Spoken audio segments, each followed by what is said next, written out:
From the moment we are born, our bodies breathe. It is an automatic process happening without us needing to think about it. This continuous flow of air in and out of our lungs provides the oxygen our bodies crave. Every cell, every organ relies on this oxygen to function. Breathing is vital. Without it, we cannot survive. Yet most of us take this simple act for granted. We don't think about each breath, each beat of our heart pumping oxygen-rich blood throughout our bodies. But what happens when this vital pathway is blocked? What happens when we can't breathe? This is the terrifying reality of choking. Choking occurs when the airway, the passage that allows air to reach our lungs, becomes obstructed. This blockage can be partial or complete, and it can be caused by various things. Food is a common culprit. Eating too quickly, not chewing properly, or talking while eating can all lead to food particles getting lodged in the airway. Liquids, too, can be a choking hazard, especially for young children or individuals with swallowing difficulties. In infants, small objects pose a significant risk. Their natural curiosity leads them to put things in their mouths, making it crucial to keep small items out of their reach.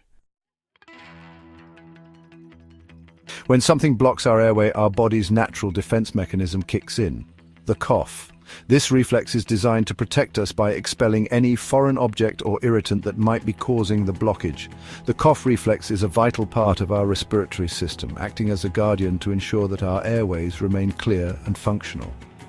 It is an automatic response that we often take for granted, but it plays a crucial role in our overall health and well-being. A strong cough is often enough to dislodge the obstruction and clear the airway. This is why it's important to recognize the signs of an effective cough. Knowing these signs can help us respond appropriately in situations where someone might be choking or struggling to breathe. It can make the difference between a minor incident and a life-threatening emergency. But how do we know if a cough is effective? There are certain characteristics that can help us determine this. Understanding these characteristics can empower us to take the right actions quickly and confidently. It's not just about the sound or the force, it's about the overall effectiveness in clearing the airway. An effective cough is forceful and loud. It should be strong enough to push air and any obstruction out of the airway. The sound of the cough is a key indicator. A loud, forceful cough suggests that the person is able to generate enough pressure to expel the blockage. This kind of cough is usually accompanied by a noticeable movement of the chest and abdomen, indicating the effort being put into clearing the airway. The person can speak or breathe between coughs. This indicates that their airway is at least partially clear. Being able to talk, even if only in short phrases, is a positive sign. It means that air is passing through the vocal cords, suggesting that the airway is not completely blocked. Similarly, being able to take breaths between coughs shows that there is some level of airflow, which is crucial for oxygen intake. They remain conscious and alert, even if they are struggling to breathe. This is a good sign that the cough is working. Consciousness and alertness indicate that the brain is still receiving enough oxygen to function properly. While the person may be in distress, their ability to stay awake and responsive is a reassuring sign that the situation is not yet critical. An ineffective cough, on the other hand, is weak and silent. It lacks the force needed to clear the airway. A weak cough may sound more like a wheeze or a gasp, and it often fails to produce the necessary pressure to dislodge the obstruction. This kind of cough is usually accompanied by signs of increasing distress as the person struggles to get enough air. The person cannot speak or breathe. This is a critical situation that requires immediate attention. Inability to speak or breathe is a clear sign that the airway is completely blocked. The person may clutch their throat, a universal sign of choking, and their panic will be evident as they desperately try to get air. They may turn blue in the face, a sign that they are not getting enough oxygen. This is a clear indicator of a life-threatening emergency. Cyanosis, or the bluish tint to the skin, especially around the lips and fingertips, is a late sign of oxygen deprivation. It indicates that the body is not receiving the oxygen it needs to sustain vital functions, and immediate intervention is necessary. If you see someone with an ineffective cough, it is crucial to act quickly. Time is of the essence in these situations. Knowing how to perform the Heimlich maneuver or other first aid techniques can be life-saving. Quick, decisive action can prevent a tragedy and ensure that the person gets the help they need before it's too late. They are choking and their life is in danger. Immediate intervention can save a life. Recognizing the signs of an ineffective cough and knowing how to respond can make all the difference. In these critical moments, your knowledge and actions can be the key to saving someone's life. Section 4. Steps to save a life. In this section, we will guide you through the essential steps to take during a choking emergency. Choking can happen unexpectedly, and knowing how to respond can save a life. Whether you are at home, in a restaurant, or at a public place, these steps are universally applicable and crucial. Knowing what to do in a choking emergency can mean the difference between life and death. Immediate action is crucial. Recognizing the signs of choking, such as the person clutching their throat, inability to speak, or turning blue, is the first step. Time is of the essence, and quick, decisive action can prevent a tragedy. The Heimlich maneuver is a life-saving technique that can dislodge an object from the airway.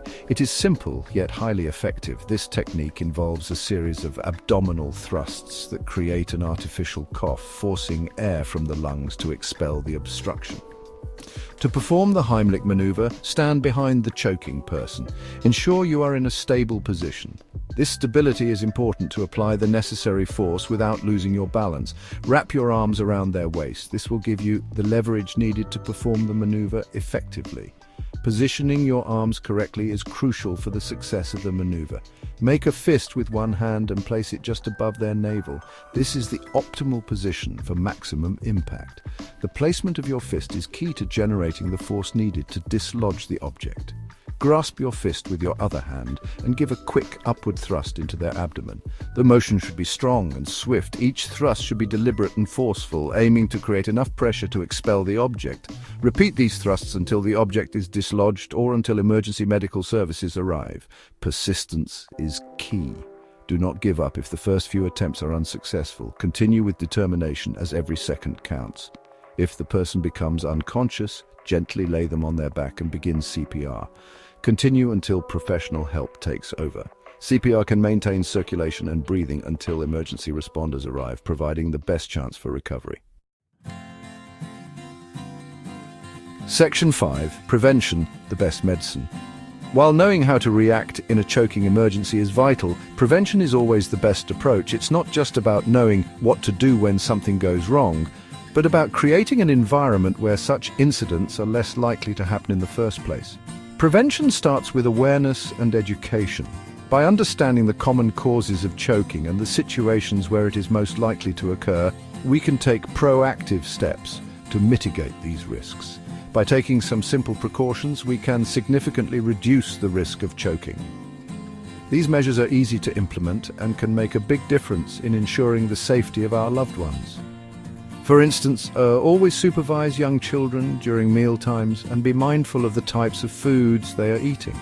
Foods that are hard, round, or sticky can pose a higher risk and should be given with caution. Chew food thoroughly before swallowing. This simple habit can prevent many choking incidents. It's important to take your time while eating and to ensure that each bite is properly chewed. This not only aids in digestion, but also significantly reduces the risk of food becoming lodged in the airway. Avoid talking or laughing while eating. It may seem harmless, but it can lead to serious choking hazards. When we talk or laugh, our attention is diverted, and we may inadvertently inhale food particles. This is especially important to remember during social gatherings where the risk of distraction is higher. Cut food into small pieces, especially for young children.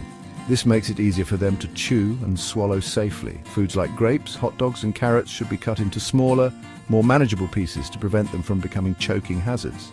Encourage children to sit down while eating and to avoid running or playing with food in their mouths. Supervision during mealtimes is crucial. Children are naturally active and may not understand the dangers of eating while moving around. By instilling good habits early, we can help them develop safer eating practices. Keep small objects out of reach of infants and toddlers. These can easily become choking hazards if left within their grasp. Items like coins, buttons, and small toys should be stored safely out of reach. Regularly check the floor and low surfaces for any objects that could pose a risk. Be mindful of choking hazards in the home and take steps to eliminate them. Remember, knowledge is power. Regularly inspect your living space for potential dangers. Child-proofing your home is an ongoing process, and staying vigilant can prevent accidents before they happen. By understanding the dangers of choking and learning how to respond effectively, we can all become lifesavers. Education and awareness are key to preventing accidents and ensuring everyone's safety. Taking a first aid or CPR class can equip you with the skills needed to act quickly and confidently in an emergency. The more prepared we are, the safer our communities will be.